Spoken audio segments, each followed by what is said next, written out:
La police n'ose pas trop venir chez moi. En réalité, il y a des gens, des fils d'eux, je sais pas quoi, et c'est vrai qu'on ne fait pas de contrôle chez Walter. Moi, c'est une buvette d'exposition en réalité. C'est un vrai bar, mais il s'appelle buvette d'exposition. Donc je ne paye pas beaucoup d'impôts. J'avance toujours, mais comme je dis, je vais faire un objet culturel. On met une grosse pierre sur mon trottoir.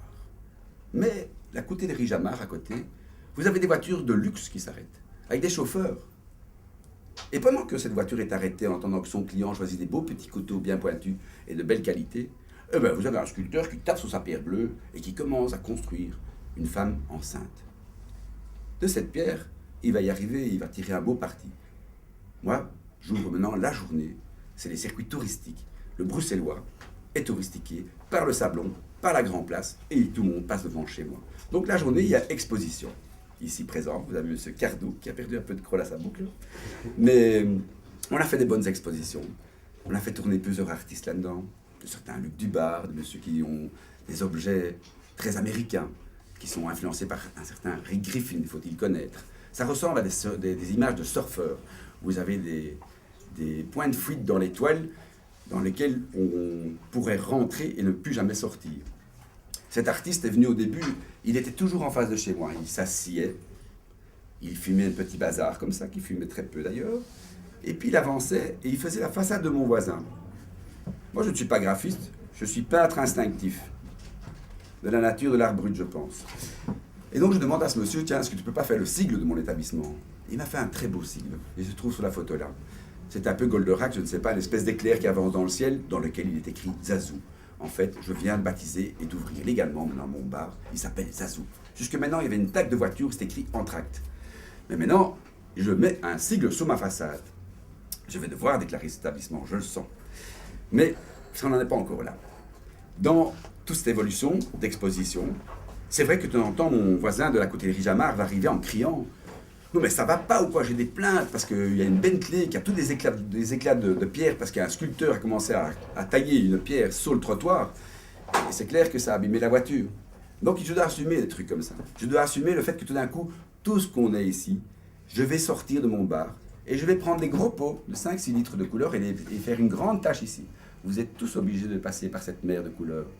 Mais quand vous sortez, on verra vos petits pas jusque quand vos semelles auront perdu cette peinture. Moi, j'ai fait ça sur la place. C'est une place avec 5 rues qui donnent dedans. C'est une place qui s'appelle la place Saint-Jean. Très régulièrement, il m'arrive, à 5-6 heures du matin, de voir des bouchons qui commencent, hop, le Bruxelles qui se remplit des gens de la journée. Et de me mettre tout nu, de me déshabiller, avec mes clients devant qui sont complètement arrangés, qui se disent, qu'est-ce qu'il a comme style, notre barman? Ben, mon barman, il prend ses patins à roulettes tout nu, et je fais sur une rue, un petit rond-point où il y a 5 rues qui tombent dedans, un petit choix, patins à roulettes avec les petits zizi qui volent à l'air, juste pour rigoler, et hop, je rentre dans mon petit bar et je me rhabille. Les gens dans les bouchons, ils se disent, j'ai vu ce que j'ai vu, je n'ai pas vu ce que j'ai pas vu, et de temps en temps, ben, la police doit arriver parce qu'il y a quelqu'un qui a foncé dans le cul d'un autre parce qu'il n'a pas compris ce qu'il a vu. Je m'amuse, j'aime bien. Maintenant, beaucoup de gens viennent aussi après les nuits, donc les sorties de boîte. Il est 6h, 7h du matin, j'ai des coups de feu, c'est le garage, c'est le Mirano, etc. Et ça vient, et ça prend des cocktails, et les recettes sont telles que je suis obligé de continuer à travailler. De temps en temps, comme maintenant, je suis blanc. Parce que quelqu'un me demande ma chemise. Alors je vends ma chemise. Je n'hésite pas à vendre ma chemise. Parce que je commence non seulement à faire du culturel pour les autres, mais j'ai remarqué une chose, c'est quand vous faites un bar, avec tous des produits frais, vous avez sans arrêt des taches sur vos vêtements. J'ai trouvé un système pour ne plus avoir de taches. Qu'en pensez-vous? C'est une chemise qui date de cette époque-là. Donc elle a 30 ans. Belle, belle, un peu de compliments. Alors, je ferais bien presque un break tellement je suis bavard ce soir, mais je vais arriver au bout. J'ai déjà raconté la fin de mon bar, donc je vais quand même continuer à développer cette histoire jusqu'à un moment donné où je vais le remettre. Et je vais donc le remettre. Mais après, je fais un comeback. Et donc la fin de mon bar était racontée il y a quelques jours. Maintenant, je vais aller au moins jusqu'à cet endroit-là. On arrive aux musiciens.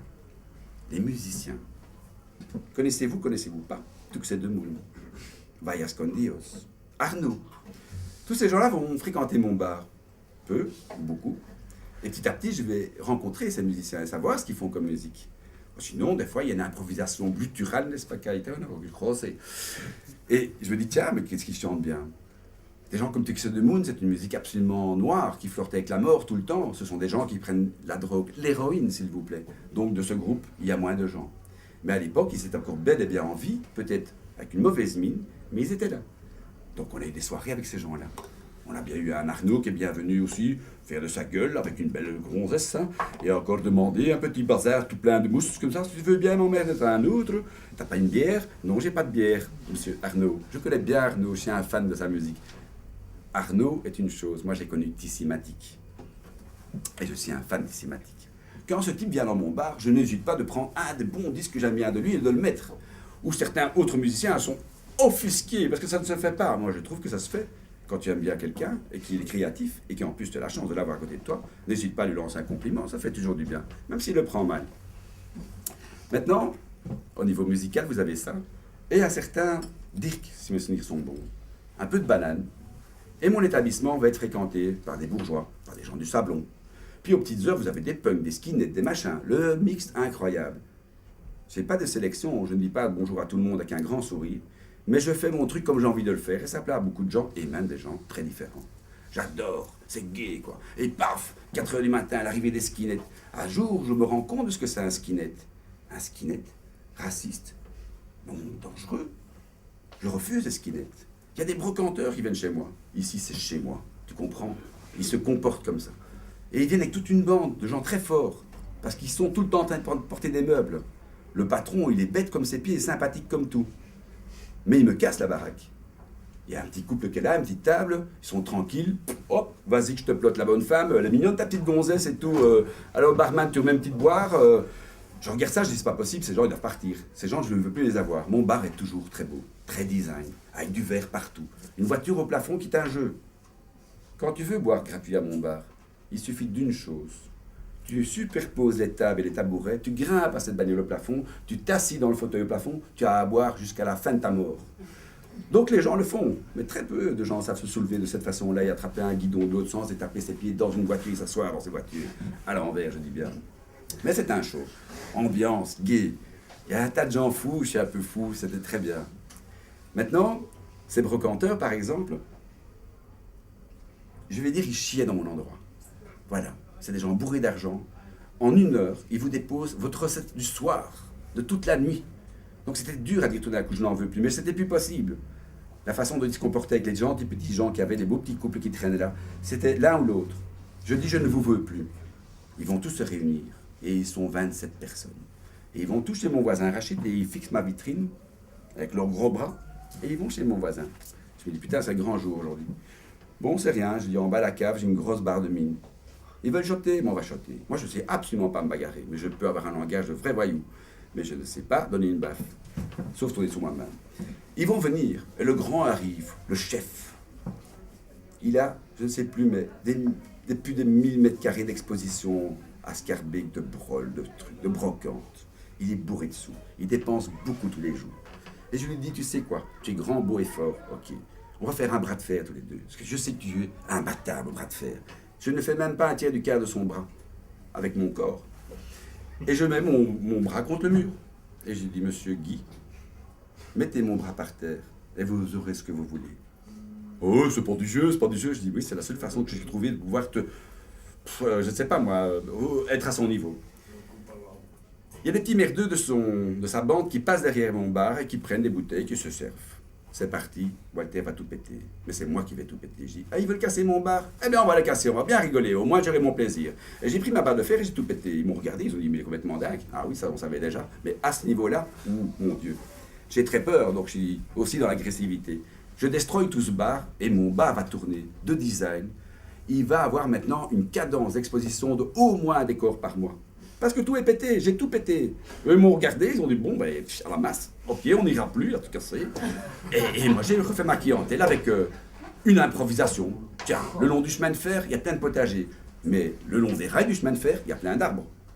Mon père a une concession pour prendre ce petit bois. Eh bien, moi, je prends ce petit bois. Je coupe tout, je vous mets tout ici, et ce soir, c'est une jungle. Une grande femme de nos radios belges, Soda. Soda est une femme qui a sévi chez nous pendant plus de 15 ans avec truc africain, je sais plus quoi là. Elle arrive et jouit.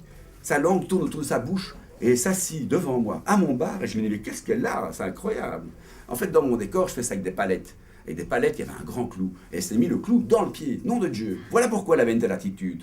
Elle m'en veut absolument pas. Je peux vous jurer qu'elle a eu beaucoup de chance. Ce clou est passé à travers tout, sans rien toucher de très important à son pied. J'ai sucé son pied. Je me suis dit, putain, qu'est-ce qui m'est arrivé? Il faut arrêter le sang. Hein. J'ai sucé son pied. Tout le monde a rigolé. Elle un peu moins. Elle avait le tournis. Je lui ai fait une bonne petite boisson. Après, on a rigolé. Et c'était une petite anecdote d'un décor jingle. Après, j'ai tout d'un coup une envie. C'est la Thaïlande. Une fois faire un petit voyage. Je vais faire la Thaïlande. Et au retour de Thaïlande, mon bar est vide, c'est normal. Je suis parti un mois. J'ai voulu rester. Mon père m'a téléphoné, il m'a dit, attends, ça fait un mois que tu n'es pas là. Oui, je sais, mais j'ai pas envie de rentrer. Mon père a tenu mon bar. Ça a marché à donf. À donf. Des recettes invraisemblables, 30 fois les miennes. Tout le monde payait. Peut-être même mes enfants, mes frères. J'y suis, je reviens. Et je me dis, pour Bruxelles, pour montrer que je reviens, qu'est-ce que je vais faire? Il y a plein de maisons abandonnées. Et je prends toutes les affiches qui sont sur les façades, les vieilles affiches, et je fais une caverne. Il y a plein de gens qui rentrent et c'est des amis. Ça carbure à l'intérieur. Vaut mieux pas trop spécifier ce qui s'y passe. Et mon de Dieu, la police s'arrête. Qu'est-ce que c'est? De quoi s'agit-il? Je suis en train de clouer du papier et il y a juste une petite porte découpée dans le papier dans laquelle vous pouvez rentrer dans mon établissement. Je leur dis, écoutez, je suis en plein montage d'exposition. Tout va très bien. On se gare. On vient voir. J'ouvre la porte, j'ai une police de Bruxelles. Boum, tout le monde monte en haut.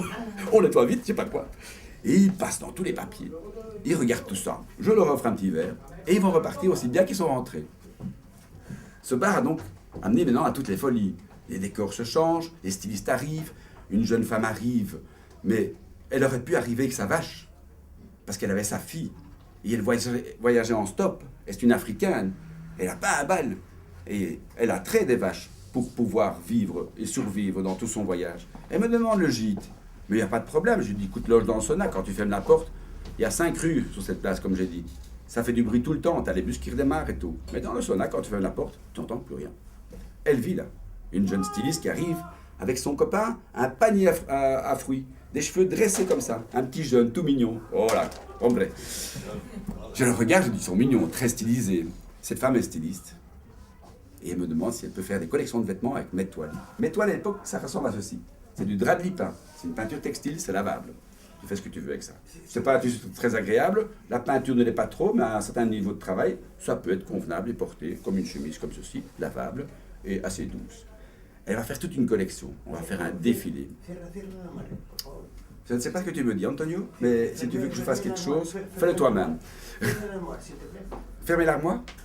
Allez, ok. Sensuel? Bien? Oui. Est-ce que je dois faire un break, Antonio?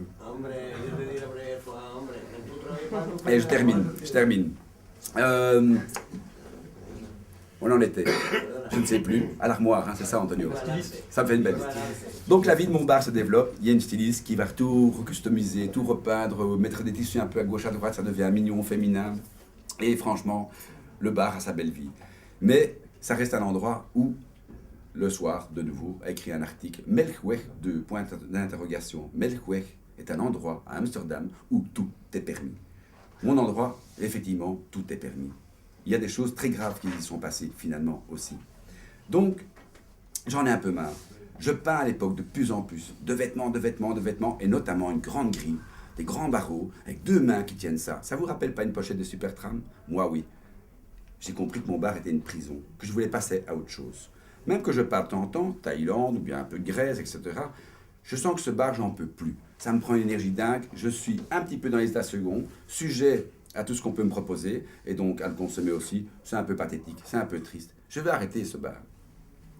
Pour ce, je mets une annonce. Commerce à remettre samedi, sous ma porte. J'aime bien, c'est sympa. Tout le monde vient, rigole encore plus de ma gueule, parce qu'il dit, Walter, il est vraiment débile. Il nous met commerce à remettre samedi, donc je ne crois pas qu'il remet vraiment son commerce. Mais une grande Rolls va passer, avec un monsieur rat de chez rat, un type qui ne paye jamais rien. Mais il a tchatch, il a ce qu'il veut. Il va me proposer de reprendre mon bar. Je vais lui vendre mon bar. Jamais il m'a parlé du loyer. C'est normal. Dès le départ, il savait qu'il ne le paierait jamais. Donc j'ai vendu mon bar, Tout est devenu noir et doré. Il y avait des travelots et transsexuels là-dedans. Je ne suis plus jamais allé. Je vais partir de Belgique. Et à mon retour de Grèce, je reçois un courrier très sympathique. Loyer impayé, 3 ans. À l'époque, on était déjà à plus de 1 000 € par mois. C'est un gros loyer. Et moi, ça fait 3 ans que je ne me rends pas compte que je suis solidaire du bail, parce que premier bailleur, et je me retrouve avec une dette énorme. Fou de rage, je vais rattraper cet argent, mais ça vous verrez sur YouTube, parce que j'ai déjà raconté. Merci beaucoup. J'ai fini.